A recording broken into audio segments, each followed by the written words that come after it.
Hello hi and welcome back to the video series lecture. इस video में हम बात करेंगे फोक मीडिया के बारे में। ठीक है, so what do you understand by folk media? So let us understand कि फोक मीडिया क्या है और हम फोक मीडिया के बारे में क्या-क्या जान सकते हैं। वो सारी चीज़ें इस वीडियो में हम जानेंगे। The traditional media, folk media, means the medium through which the cultural traits passed from generation to generation. It is born and expressed in the idioms of people's culture and has always seemed to entertain, educate, and propagate the existing ideas and attitudes. Keeping in view their with people at local level, local media channels prove to be powerful tools of communication in rural society. Indian folk farms have a generous mix of dialogues, dance, songs, clothing, moralizing and prayers. So traditional media जो है वो एक medium है जहाँ से cultural trades, cultural जो लक्षण है, कल्चरल नॉलेज है, कल्चरल सीख जो है, हमने जो भी आज ट्रेडिशंस फॉलो करते हैं, कल्चर्स फॉलो करते हैं, वो सारे generation to generation folk media से हमें पास ऑन हुए। ये एक बॉर्न एंड एक्सप्रेस्ड मीडियम है जहाँ पे पीपल्स कल्चर और उनके जो एंटरटेनमेंट, एजुकेशन या प्रोपोगेशन के जो भी एग्जिस्टिंग आइडियाज़ और एटीट्यूड्स है, वो जनरेशन टू जनरेशन पास होते गए हैं। इसी तरीके से people at local level, local media channel prove to be powerful tool of communication in rural society. जो रूरल सोसाइटी में है, उनको मद्देनज़र रखते हुए जो लोकल लेवल का लोकल मीडिया चैनल है, वो बहुत ही important powerful tool of communication माना गया है। इंडियन फोक फॉर्म्स में जनरस मिक्स ऑफ डायलॉग्स है, डांस है, सॉन्ग्स है, क्लोनिंग है, मॉरलाइजिंग और प्रेयर्स, ये सारे मिक्स ऑफ कल्चर्स है, फोक फॉर्म्स है। अब क्यों फोक मीडिया के बारे में पढ़ना है? So National Committee in its report on communication media in India said, from the point of view of its easiest appeal to the masses and its quality of touching the deepest emotions of the illiterate millions of the medium of songs and drama is matchless. So ये जो form है फोक media, वो easiest appeal है। इसी के तरीके से हम लोगों को इजीली अपील कर सकते हैं, लोगों के क्वालिटी को, इमोशंस को हम डीपली टच कर सकते हैं, उनके इमोशंस को, इलिटरेट इमोशंस या फिर इलिटरेट साइकोलॉजी है, उनको हम लिटरेट कर सकते हैं through the medium of songs and drama, जो कि बाकी सोर्स ऑफ मेथड से मैचलेस है। इसलिए जब भी आप देखेंगे तो आपकी टेलीविज़न सीरियल हो या फिर कोई एडवर्टाइजमेंट हो या फिर कोई भी मूवीज़ हो, उसके थ्रू आप एक सोसाइटी को बनाते हो और सोसाइटी में एक अपना माइंडसेट अपील करते हो। तो ये फ़ोक मीडिया के थ्रू शुरू हुआ है। फ़ोक मीडिया के एडवांटेजेस क्या है? Folk media help in high audience participation, highly impactful, available at low cost. ये ऑडियंस पार्टिसिपेशन बहुत हाई होता है, इम्पैक्ट बहुत हाई लेवल का होता है और ये जो फ़ोक मीडिया है बहुत ही लो कॉस्ट में अवेलेबल हो जाता है। लोगों का इंटरेस्ट जो है, कैपेसिटी, वो बहुत हाई लेवल का होता है। Satisfying innate desire for self expression, अपने सेल्फ एक्सप्रेशन को सेटिस्फाई करते हैं। Satisfy minds need for moral instructions and combined with entertainment. हम सोसाइटी को मॉरल इंस्ट्रक्शंस देते हैं और उनको एंटरटेनमेंट के साथ ही मॉरल इंस्ट्रक्शंस देते हैं। हम प्रिजर्व करते हैं, डिसेमिनेट करते हैं लिवली मैनर को, ट्रेडिशंस को, कल्चर्स को, जो हमारे फोर फादर्स ने हमारे लिए कल्टिवेट करके रखा है। प्रोवाइड करते हैं इमेंस फ्लेक्सिबिलिटी। जैसे सोसाइटी चेंज हो रहा है, वैसे ही हमारे कल्चर्स और ट्रेडिशंस में भी थोड़े थोड़े चेंजेस होने ज़रूरी है। और अवेलेबल करता है, enjoyed by all age group people. It is available to all age group people and enjoyed by all age group people. Then increase credibility and familiarity. Credibility बढ़ती है, फैमिलियरिटी बढ़ती है लोगों में, ऑडियंस में भी, और जो एंटरटेन कर रहा है हमारे लिए जो आर्टिस्ट है उनसे भी। पर्सनल और इंटीमेट अपील भी हो सकता है, बहुत क्लोज है लोगों के हार्ट के लिए और लोगों के दिमागी जो साइकोलॉजी है उन तक पहुंचाने में। ट्रेडिशनल बिलीफ और एटीट्यूड और वैल्यूज जो है बहुत ही ओरिजिनल एक माइंडसेट प्रिपेयर करवा के देता है। फैमिलियर फॉर्मेट है, कंटेंट है, कोलॉकियल डायलॉग्स है, जो हमारे माइंडसेट को एक क्लैरिटी देता है और उस वजह से हम कम्युनिकेशन अच्छे तरीके से कर सकते हैं लोगों के साथ। एक रैपोर्ट बना देता है इमीडिएट और डायरेक्टली, क्योंकि अगर आप एक मूवी देखते हो, उसी माइंडसेट से आप बाहर निकलते हो। कोई इमोशनल मूवी इमोशनल नोट पे एंड होता है तो आप रोते हुए बाहर आते हो, या फिर एक कॉमेडी मूवी है जो एकदम हैप्पी एंडिंग मोड में मूवी एंड हो रही है, तो आप उस तरीके से अपने माइंडसेट को प्रिपेयर करते हो। बैरियर टू कम्युनिकेशन जो है ऑलमोस्ट नॉन एग्जिस्टेंस है। कोई बैरियर नहीं होता कम्युनिकेशन में। फेस टू फेस कम्युनिकेशन होता है, क्लियर कम्युनिकेशन होता है और डाउट्स के कोई भी पॉसिबिलिटीज़ नहीं होते क्लैरिफिकेशन ऑफ डाउट जो है, अगर कुछ डाउट होंगे तो वो क्लैरिफाई करने के लिए इमिडिएटली क्लैरिफाई कर सकते हैं। टाइप्स ऑफ फोक मीडिया में पपेट्री है।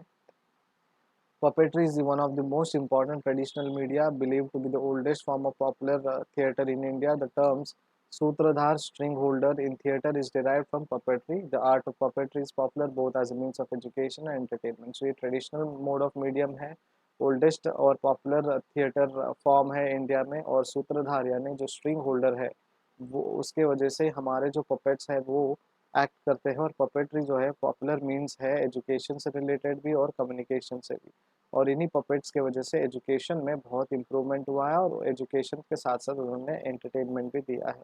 Puppets can impart lessons on health, agriculture, literacy, agricultural employment, rural youth activity, ये सारे सेक्टर्स में या फिर जॉनर्स में वो एजुकेशन प्रोवाइड कर सकता है। There are many types of puppetry, जैसे कि स्ट्रिंग पपेट्री हो गया जो राजस्थान में ओरिजिनेट हुआ है। ग्लॉस पपेट्री जो सोर्स उसका जो है अननोन है, अभी तक पता नहीं चला है कि यहाँ ग्लो पपेट्री जो है पपेट जो है कहाँ से इनका शुरू हुआ है। रोड पपेट जो है उड़ीसा और तमिलनाडु से शुरू हुआ, rod puppets, and shadow puppet जो है वो केरला और उड़ीसा से ओरिजिनेट हुआ है। Local dialect, active participation of local people and everyday family situation make puppetry highly impactful, it's used in the right manner. जो लोकल फैमिलीज है या फिर जो रोज़मर्रा की जीवन में होने वाली घटनाएं वही पपेट्री शो में वो दिखाते हैं, और ये हाईली इफेक्टफुल है और बहुत ही अच्छे से काम होता है। क्लियर यहाँ पे इमेज नहीं दिख रहा है आपको स्ट्रिंग पपेट्री का, ठीक है, तो आप गूगल में भी जाके सर्च कर सकते हो स्ट्रिंग पपेट्री क्या है करके। गूगल इमेज में आप जाओगे और तो लिखिएगा ग्लो पपेट्री, जो ग्लोस के अंदर एक टेडी बियर को या फिर डॉल को वो रखते हैं। तात्या विंचू मूवी अगर आपने देखा है तो वहाँ पे मोस्टली ग्लो पपेट्स का काम हुआ है, और रॉड पपेट्स में नीचे से रॉड आता है और वहाँ से वो रॉड स्ट्रिंग से वो कनेक्टेड होता है। ये है शैडो पपेट्री, जैसे कि हमारी फिंगर्स है, हमारे हाथ है, हैंड गेस्चर से हम शैडोज से के थ्रू कुछ न कुछ एक आर्ट बना लेते हैं और उसके थ्रू हम डायलॉग डिलीवरी करते हैं according to the shadow. Examples of puppetry usage, puppetry कहाँ कहाँ यूज़ हुआ है। Union Bank of India and Life Insurance Corporation के एडवर्टाइजमेंट्स में हुआ है। आईआईएमसी ने इसका यूज़ किया है। Films Division and Children Film Society में यूज़ हुआ है। सॉन्ग और ड्रामा डिवीजन ने इसका इस्तेमाल किया, और director of field of publicity के लिए भी पपेट्री का यूज़ हुआ है। Drama good source of communication, education, entertainment. Drama जो है बहुत ही अच्छा सोर्स ऑफ एंटरटेनमेंट है, एजुकेशन और कम्युनिकेशन है। ड्रामा के थ्रू जो है बहुत सारे टॉपिक्स को हम कनेक्ट कर सकते हैं। विलेज हो या फिर कोई भी सिटी हो, वहाँ पे हम जो भी सिचुएशन है वो कन्वे कर सकते हैं। बहुत सारे प्रॉब्लम्स को हम सोल्यूशन दे सकते हैं, ठीक है। और जो लोकेशन और टाइम का प्रेजेंटेशन है वो सूट होता है, और कन्वीनियंस जो है विलेजर्स के कन्वीनियंट के हिसाब से ये ड्रामास होते थे। जो पुराने ज़माने में देखोगे तो शाम को 6-7 बजे से ड्रामा शुरू होता था और रात को 9-10 बजे तक वो ख़त्म हो जाता था। फोक थिएटर फॉर्म तमाशा, तमाशा जो है extremely lively and robust form of folk theatre है महाराष्ट्र का। यहाँ पे जो भी टॉपिक है सेलेक्टेड होते हैं एंड देन वो कोरस देते हैं 6 से 8 मेल सिंगर, और वो परफॉर्म करते हैं 2 और मोर फीमेल डांसर्स के साथ, जो एक पूरे ट्रूप को लेके, एक गैंग को, एक ग्रुप को लेकर साथ में चलते हैं विद तबला, हारमोनियम और an Indian playing instrument. Indian playing instrument string instrument जो है मोस्टली होता था इनके साथ, ये साथ में लेकर एज अ ग्रुप तमाशा लेकर चलते थे। The story part is the next element. The story of Tamasha is in the form of dialogue, songs, dance, drama and is based on stories derived from the myth and folklore. It is in the section that comments are made on contemporary and social problems. ये जो story part जो है उसका अगला element है। सबसे पहला element जो है उनके लोग है, उनके इंस्ट्रूमेंट है, उनके आर्टिस्ट है। तो जब स्टोरी एलिमेंट में हम आते हैं तो वो स्टोरी एलिमेंट जो है वो डिलीवर करते हैं through dialogues, through songs, through dance, drama. और जो स्टोरी डिराइव होता है वो या तो माइथोलॉजिकल स्टोरी होता है या फिर फोकलोर स्टोरी होता है, और उनके ऊपर जो कमेंट्स होते हैं स्टोरीज में वो कंटेम्प्ररी जो मॉडर्न या फिर सोशल प्रॉब्लम्स है उनके ऊपर वो बात करते हैं एज अ स्टोरी और as a content. Tamasha needs no elaborate stage props or costumes, and plays and times are suggested through gestures, movements, and dialogue. Generally, the female artists wear the 9-yard Maharashtrian sari of loud colors, and males wear kurta pajama, dark jacket, and feta as headgear. तो ये तमाशा जो है इनके लिए बहुत नई चीज़ नहीं है हमारे लिए। तमाशा अगर आप गूगल में भी सर्च करोगे, यूट्यूब में भी सर्च करोगे, बहुत सारे इन्फॉर्मेशन आपको मिलेंगे और उनके अलग-अलग प्रॉप्स एंड कॉस्ट्यूम्स होते हैं, प्लेस और टाइम के हिसाब से सजेस्टेड होते हैं वो। उनके गेस्चर्स और मूवमेंट्स और डायलॉग्स जो होते हैं वो स्टोरी के अकॉर्डिंगली होते हैं। और उनका जो कॉस्ट्यूम है जनरली जो आर्टिस्ट है, लेडीज़ आर्टिस्ट या फीमेल आर्टिस्ट जो है वो 9 यार्ड महाराष्ट्रियन साड़ी यानी नऊवारी जो बोलते हैं साड़ी वो पहनते हैं, जो बहुत ही भड़क कलर यानी लाउड कलर्स के होते हैं, एकदम ब्यूटीफुल होते हैं और बहुत ही गुड लुकिंग होता है। अगर आपने किसी ने नऊवारी साड़ी अगर देखा है या फिर अगर लड़कियां पहननी है या पहनना पसंद करती है तो मुझे नीचे कमेंट में कीजिए कि नऊवारी साड़ी आप कौन से कलर में पसंद करते हो। So my personal favourite is blue and green. तो आपका कौन सा फेवरेट पसंद है वो मुझे यहाँ पे नीचे कमेंट बॉक्स में कमेंट करिएगा। और जो मेल वियर होता है वो कुर्ता पैजामा होता है और उनके ऊपर डार्क जैकेट और फेटा जो उनके हेड गियर्स होते हैं वो फेटा ऐसे उनके सर पे एज अ मान सम्मान के रूप में या फिर एज अ उनका जो टोटल कॉस्ट्यूम है वो लेकर साथ में चलते हैं। यहाँ पे इमेज क्लियर नहीं है, आप ये इमेज को गूगल में सर्च कर सकते हैं, तमाशा कॉस्ट्यूम्स करके आपको क्लियरली दिखेगा। एक और फोक थिएटर फॉर्म है नौटंकी। ये नॉर्थ इंडिया का फोक ड्रामा जो फॉर्म है परफॉर्म किया जाता है ओपन और बेयर स्टेज में। डिराइव इट्स नेम फ्रॉम रानी नौटंकी of Multan whose young lover disguised himself as a woman to gain entry into her chamber। So ये जो नाम है रानी नौटंकी मुल्तान से जो है उनके यंग लवर के ऊपर डिस्गाइज है जो एक वुमेन बन के उनके चैम्बर में एंट्री करते हैं। Nautanki has simple dramatic structure comprising small units linked by a Ranga और सूत्रधार द नैरेटर। तो ये नौटंकी जो है एक सिंपल ड्रामेटिक स्ट्रक्चर है जहाँ पे एक रंगा होता है और एक उसको दूसरा नाम दिया जाता है एक सूत्रधारा या फिर narrator. The theme are derived from the ancient epics and from folklore like the tale of Laila and Majnu और सुल्तान डाकू। तो इसका जो स्टोरी होता है वो एंशंट एपिक्स में होता है, बायोग्राफीज में होता है जैसे कि फोकलोर्स है और tale of Laila and Majnu और सुल्तान डाकू है। ऐसे सारे स्टोरीज वो यहाँ पे प्रेजेंट करते हैं। Music is of prime importance in this folk drama for it gives it is the pace and tempo required. जो भी पेस एंड टेम्पोज है उसके लिए म्यूजिक जो है बहुत ही इंपॉर्टेंट या प्राइम फैक्टर है इनके लिए। Main musical instrument use are the nakkara, kettle drum and dholak. तो केटल ड्रम और ढोलक जो है इनका एकदम मेन और इम्पॉर्टेंट इंस्ट्रूमेंट है। Dialogues are sung to popular folk melodies in even to a popular film tunes. Dialogues जो है पॉपुलर फोक मेलोडीज में भी या फिर पॉपुलर फिल्म म्यूजिक जो है फिल्म ट्यून्स जो है उसमें भी वो डिलीवर करते हैं। Dramatic form can be easily adopted to make social and political comments on contemporary events and leaders। जो ड्रामेटिक फॉर्म है वो इजीली अडॉप्टेबल है सोशल और पॉलिटिकल कमेंट्स कंटेम्प्रेरी इवेंट्स में और उनके लीडर्स के ऊपर वो करते हैं through nautanki. Folk song and folk dance भी बहुत ही इंपॉर्टेंट एस्पेक्ट है जब हम फोक मीडिया की बात करते हैं। तो folk songs and dances help reveal individual talents of the people as well as the collective traditional and characteristics of the community and love for rhythm. तो ये जो डांस है वो कलेक्टिव ट्रेडिशनल और कैरेक्टरिस्टिक्स है कम्युनिटी का जो rhythm को लव करते हैं। Perform during special occasions like festival, social occasion, kisan melas and other agricultural and rural development programmes. अलग अलग ओकेशंस में वो परफॉर्म करते हैं जैसे कि फेस्टिवल्स हो, सोशल ओकेशंस हो, किसान मेलाज हो या फिर कोई भी एग्रीकल्चरल या रूरल डेवलपमेंट प्रोग्राम्स हो। फोक डांस जो है एक एक्सप्रेसिव फॉर्म ऑफ फिलोसॉफी है लाइफ के बारे में। और फोक डांस में फोक सॉन्ग्स में लोकल डायलेक्ट्स होते हैं, लोकल डायलेक्ट्स यानी लोकल वर्ड्स लोकल लैंग्वेज का इस्तेमाल किया जाता है। ट्यून एंड टोन जो है फोक फॉर्म में रहता है। उनके डांस जो है इजीली एडाप्टेबल होता है और जो पीपल जो है अपने आप को एक्सप्रेस कर सके और वो डांस फॉर्म को याद रख सके ऐसे फॉर्म में होता है।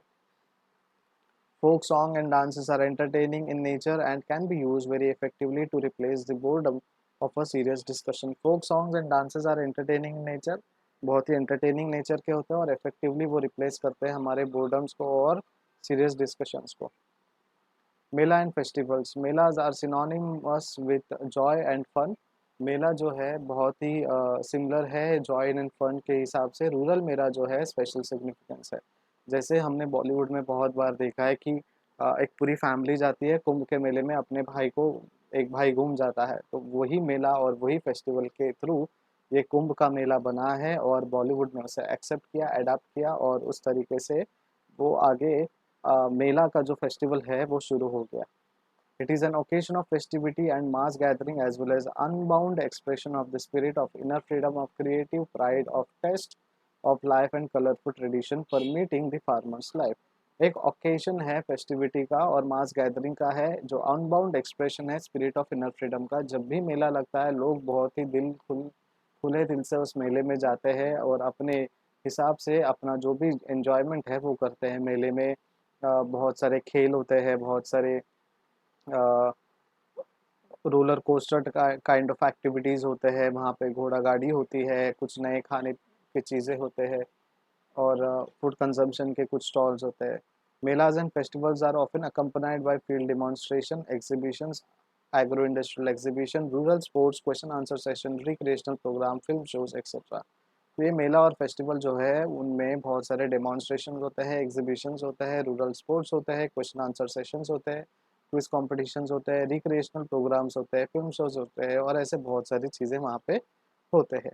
किसान मेला और किसान दिवस have turned out to be important festival. किसान दिवस और किसान मेला जो है बहुत ही इम्पोर्टेंट फेस्टिवल के रूप में उन्हें माना गया है। स्टोरी टेलिंग, कीर्तन, हरि कथा, रिडल, प्रोवर्ब्स, ये सारी चीज़ें, सारे नाम अलग अलग होंगे लेकिन उनका मीनिंग, उनका कंसेप्ट सेम है। Story telling is one of the best and most commonly used method of instruction in informal education, religious propaganda, rural development etcetera. ठीक है, तो स्टोरी टेलिंग जो है एक मोस्ट कॉमन मेथड है इंस्ट्रक्शन का, इंफॉर्मेशन, एजुकेशनल, रिलीजियस प्रोपेगेंडा का, rural development का। Kirtan or Harikatha is a kind of concentrated drama in which one gifted actor enters swiftly into a whole series of characters, moods, and manager. It is believed to have spread from Maharashtra to Karnataka and Tamil Nadu 150 years ago. It is found to be closely associated with Bhakti movement and used by Kabir and Tukaram. तो ये जो कीर्तन या हरि कथा है वो एक concentrated drama है जो एक एक्टर को गिफ्टेड है। वो स्विफ्टली एंटर होता है उस कैरेक्टर में पूरे सीरीज में और अपने मूड को मैनेज करता है। और ये महाराष्ट्र से कर्नाटक, तमिलनाडु तक ये स्प्रेड हुआ है। 150 साल से ये जो कीर्तन और हरि कथा है वो चल रहा है। Riddles are educational device through which elders used to communicate knowledge and help in conveying real messages of technology, crop cultivation and home making. So riddles जो है एजुकेशनल डिवाइस है जिसके थ्रू एल्डर्स जो है वो कम्युनिकेट करते हैं अपने नॉलेज को और अपने मैसेज को कन्वे करते हैं। ठीक है, थ्रू टेक्नोलॉजी या फिर क्रॉप कल्टीवेशन और होम मेकिंग में भी ये रिडल्स का काम किया जाता है।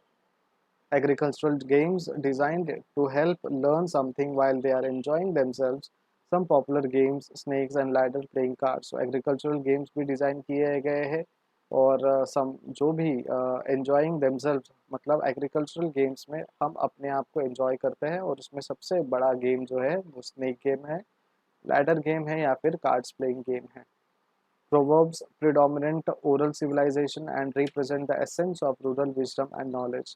Proverbs जो है predominate या फिर oral civilization का जो representations है रूरल विजडम में, नॉलेज में, बहुत ही important फैक्टर के तौर पे उभर के आता है। सो स्टोरी टेलिंग, कीर्तन, हरि कथा, रिडल्स, प्रोवर्ब्स, ये सारे एक सिमिलर लाइन में चलते हैं बट उनका जो इवोल्यूशन है, उनका जो एक्सपांशन है, उनके जो कैरेक्टरिस्टिक्स है थोड़े थोड़े अलग अलग है बट उनका काम एक ही चीज़ का है, that is spreading the knowledge, spreading the education, spreading the traditional traits, and the best thing is educating the society. Bioscope Munadi wall painting. Bioscope consists of a box made of a light wood. It contains a quite number of folding doors, each like panel hinged on one side with another panel with colorful figure and mythological episodes in incarnation of gods and goddesses.